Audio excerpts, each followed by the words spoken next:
Okay, I'm at this is off of the canal that's coming from the Gunnison, um, but it goes up along the Grand Junction, and this is where it goes in to the Colorado right down here. And so, um, but yeah, so this is very much like a course of life where it can be, yeah, going along very smoothly, and then you have additions and all that good stuff. Um, But so a river is very much like a course of life. It starts out as a trickle.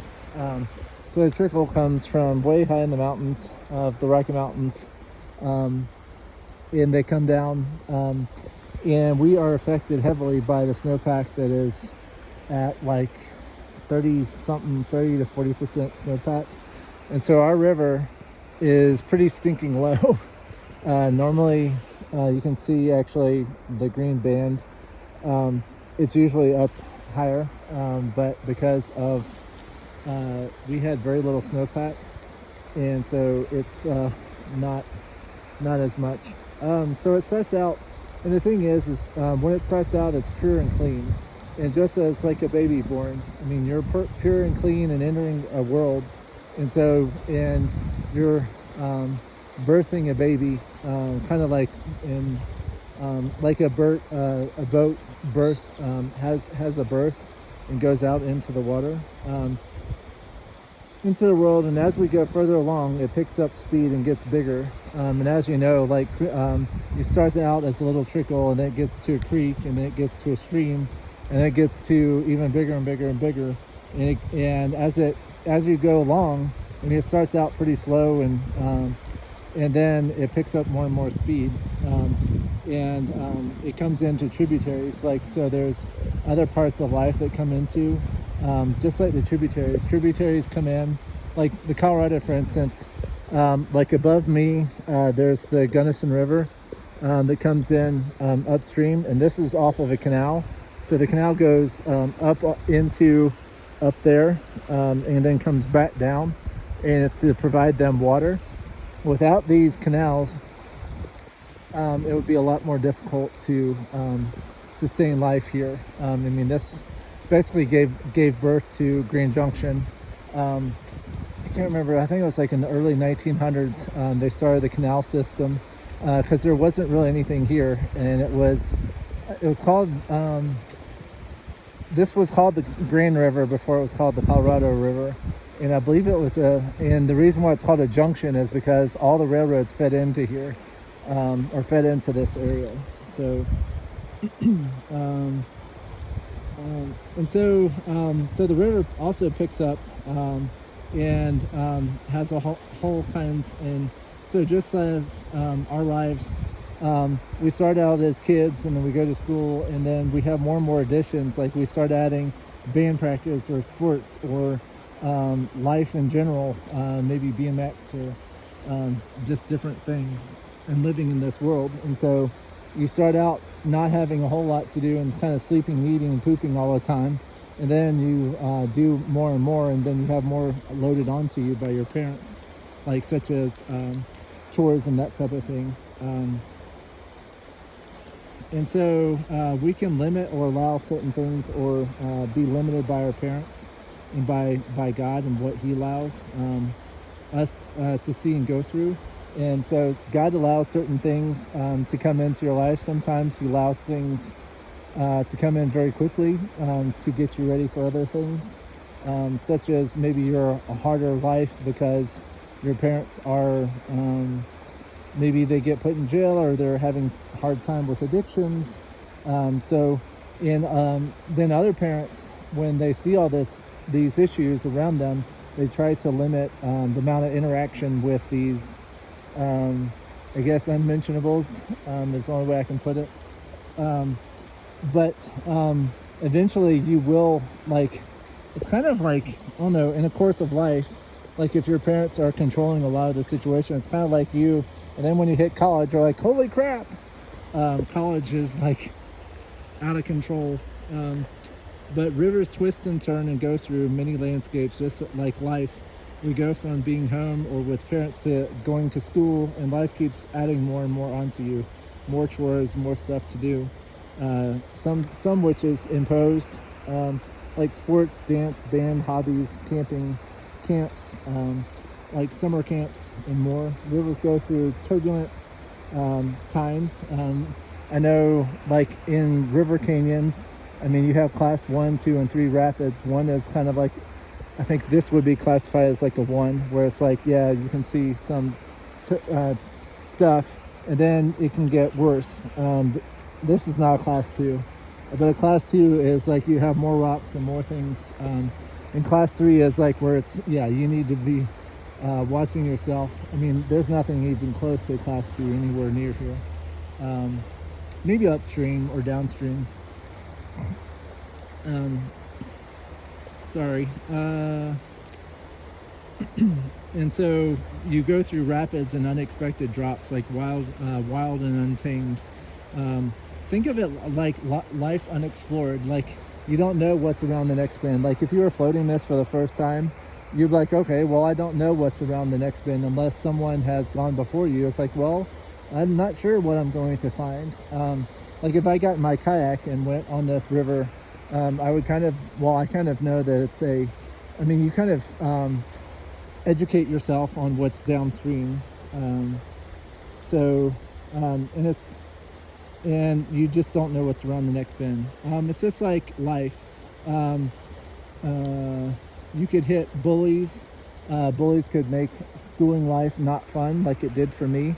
And so you could also have deaths in your family or deaths around you. You also hit puberty and moving and jobs and more. Maybe your family is involved in military and other things, and so you have to move a lot. And then there are other additions that can happen from outside, such as factories. So with rivers, they go through factories and mines and wastewater. Agriculture is a big one.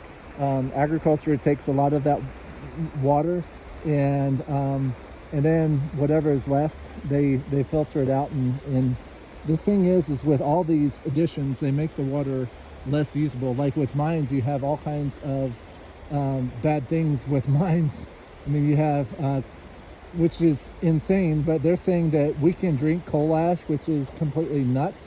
The so-called administration is going and basically undoing all of EPA.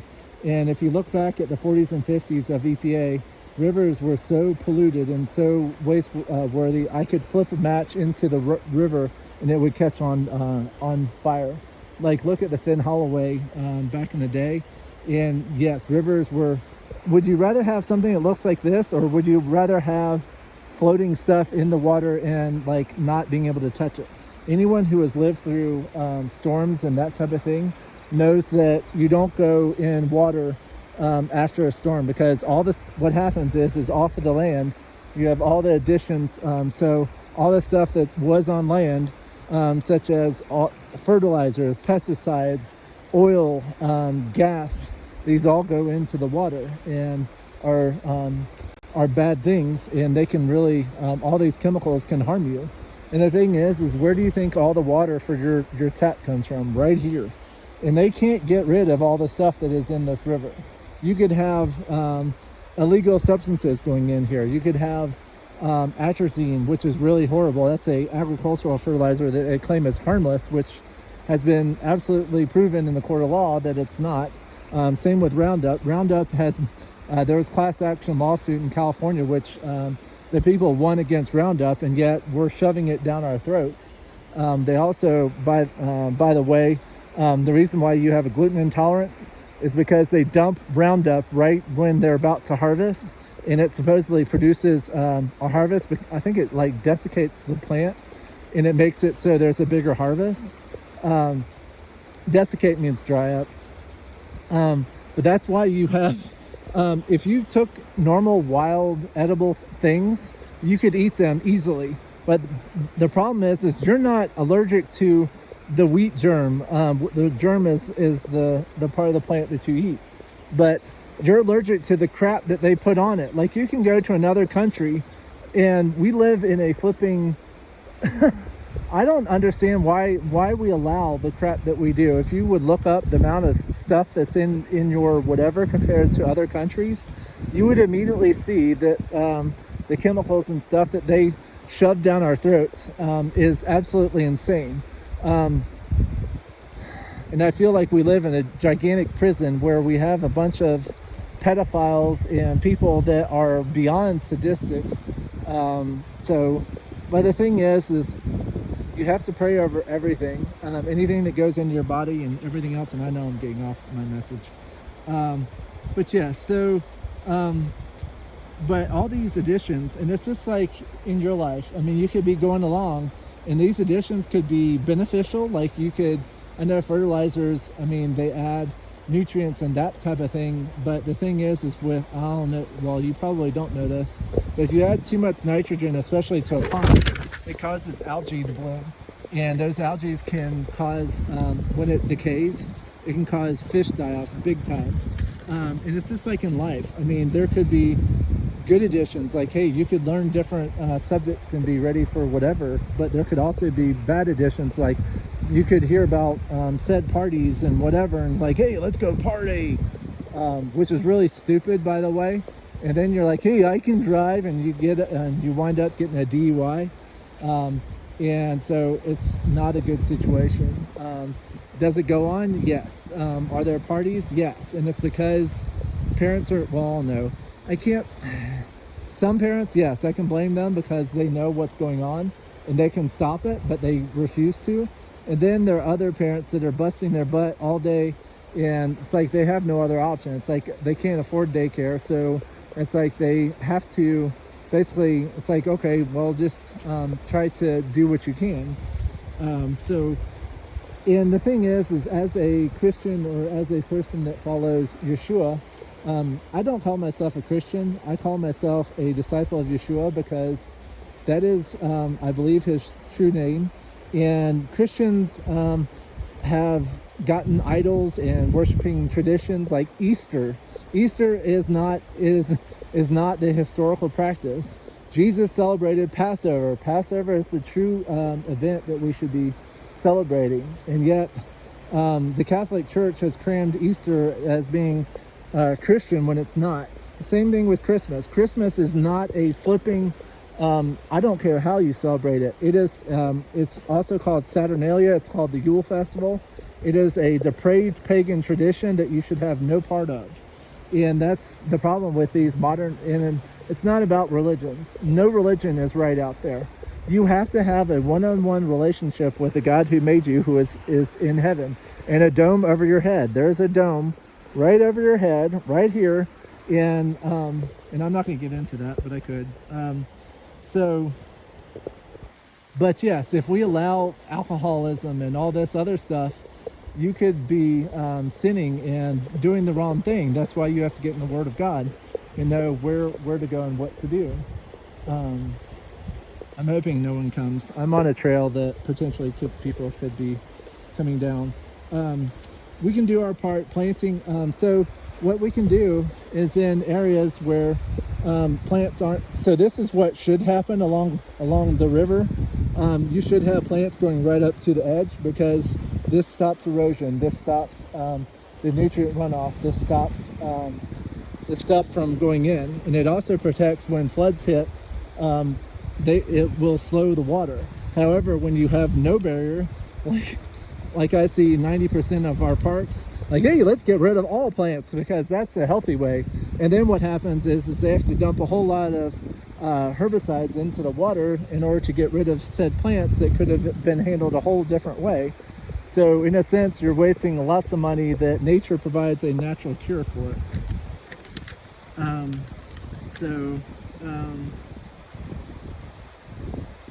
But our life is the exact same way. We have additions coming in from every which way: TV, music, movies, friends, people around you. But you can limit them and only allow things that will help mold you into the person Yah wants you to be. So I would highly recommend trashing your TV. It's only going to mislead you and make you think and believe that, hey, this is a good thing. I would also majorly limit the amount of time you spend on the phone or internet, unless you're doing some research. because you can be very attached to it and attached.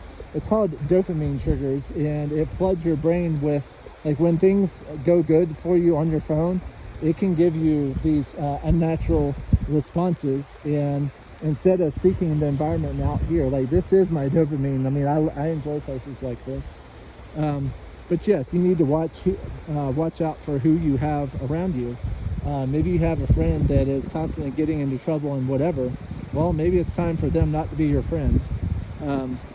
And in my life, I've cut out everything in order to be better with God. And you're like, oh, I'm not going to do that. I mean, these things are misleading you, and our world does not take even remotely close how serious God's word is. And there are only a very few people that will make the rapture. And that's the truth. Most churches, I would say, have false prophets and people that have come in. I was reading about Paul this morning, and there were people in Ephesus who were saying that Jesus didn't come in the flesh, that there was a consummation here on this world, and that, I mean, all this crap that was not the truth. And so and that was 2,000 years ago. Imagine today with 2,000 years and how much crap there is. I mean, and the high priests were so full of themselves and wanted power and wealth, and they didn't want to release it, so they took out Jesus. I mean, imagine that plus 2,000 years. I mean, it's like, and the people around me hate the truth. Most people don't want to have anything to do with the truth. They're like, oh, well, I'm going to listen to who I want to. And that's why Jesus in the Bible, or Yeshua, said that people want tickling of ears and not true changing of what they are. And the sad thing is one day it's going to flip, and you're going to see a few select people leave, and they're going to call it alien abductions.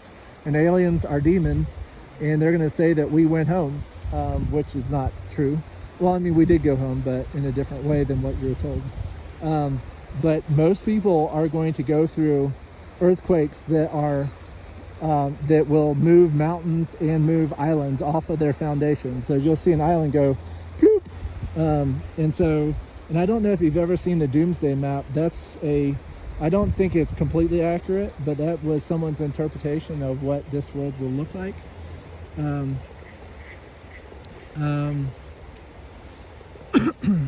So Yahweh wants you to limit sin and to not be in the fleshly world. We are here to rescue people and throw them a lifeline. We are to seek out good influences and limit the negative and the bad ones. You have a choice, and this world looks good and fleshly, and flashy, and has so many distractions. It's okay to partake.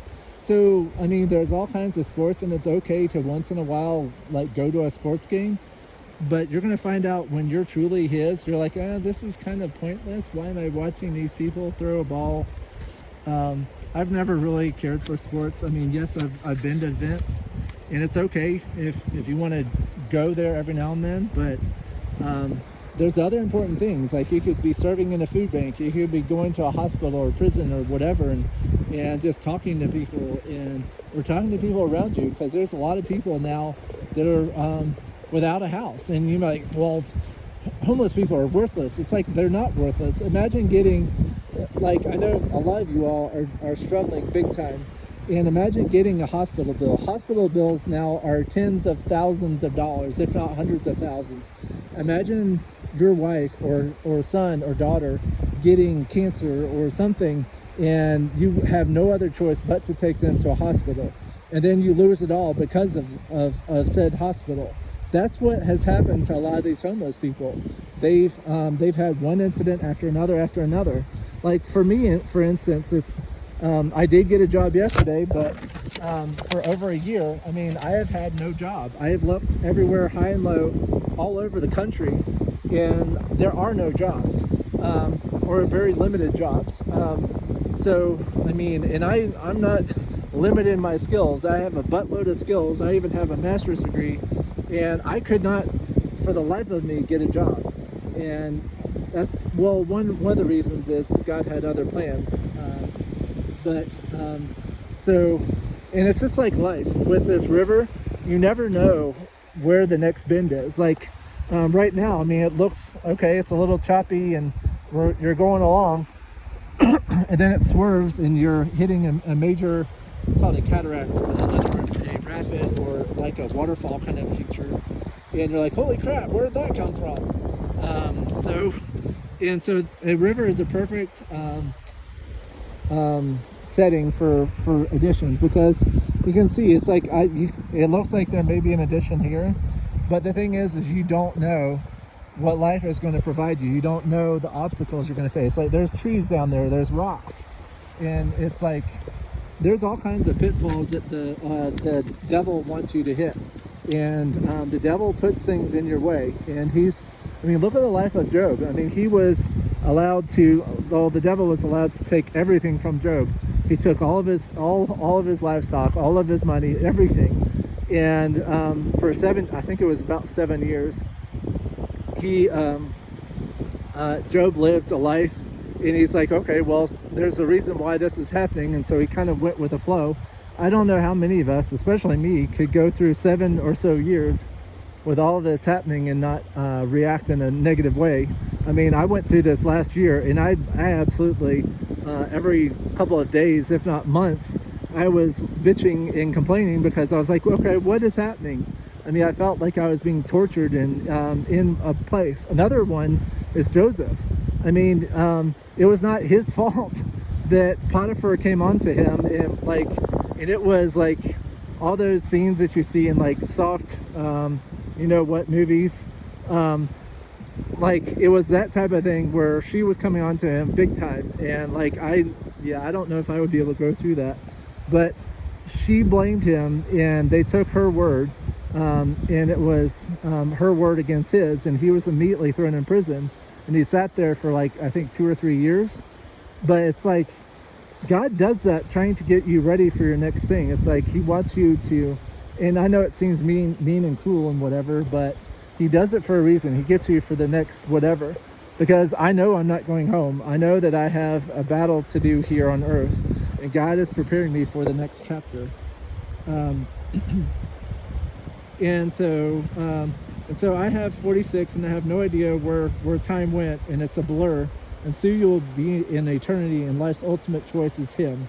He is the only one that can rid you of your sin and cover you in his blood. And it's not by grace we're saved. It is through his blood on the cross that you have to basically say, hey, I want your blood on me, and I believe that you are the Son of God, and that's how you're saved. You're like, okay, well, he died on a cross, so I'm good to go. It's like, that's not how it works. You have to go to him, and you have to give up your sin. You have to give up your old ways, and when you become his, you want to do this. You want to give up your old ways.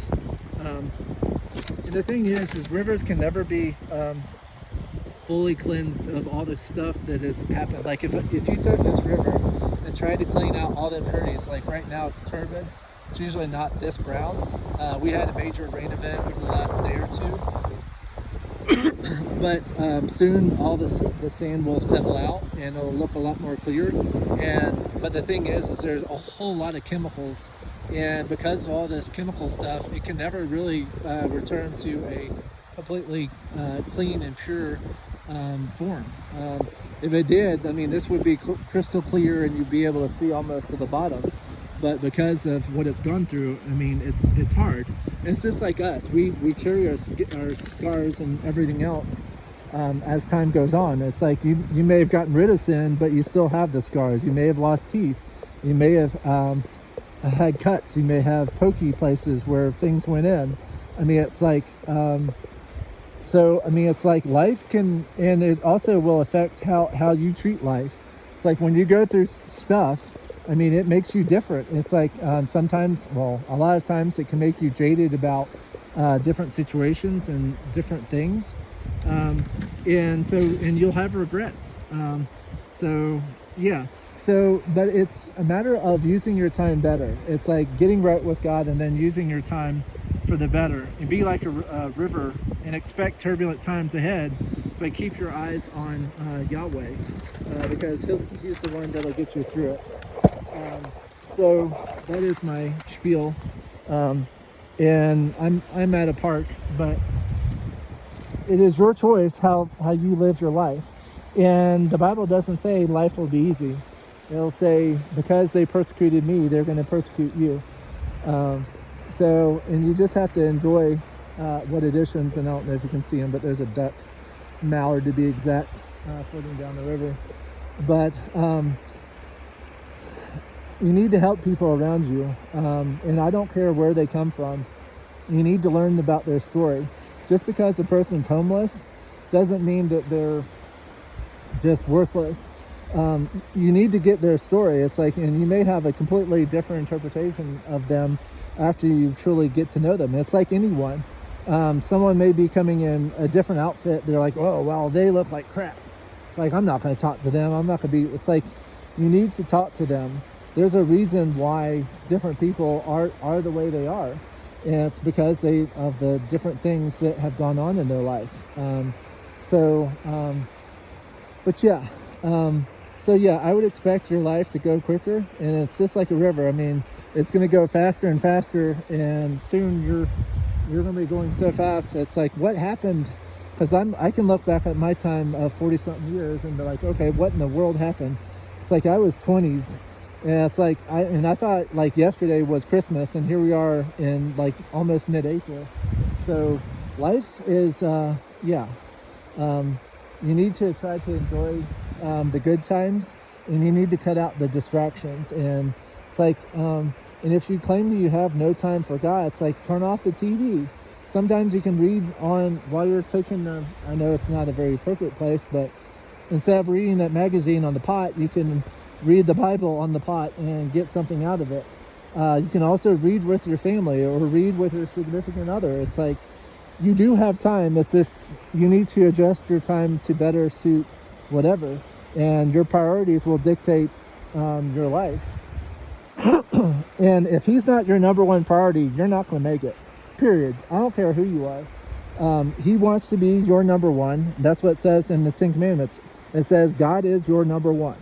Nothing is over God. If you claim your family is over God, then you've already missed the boat.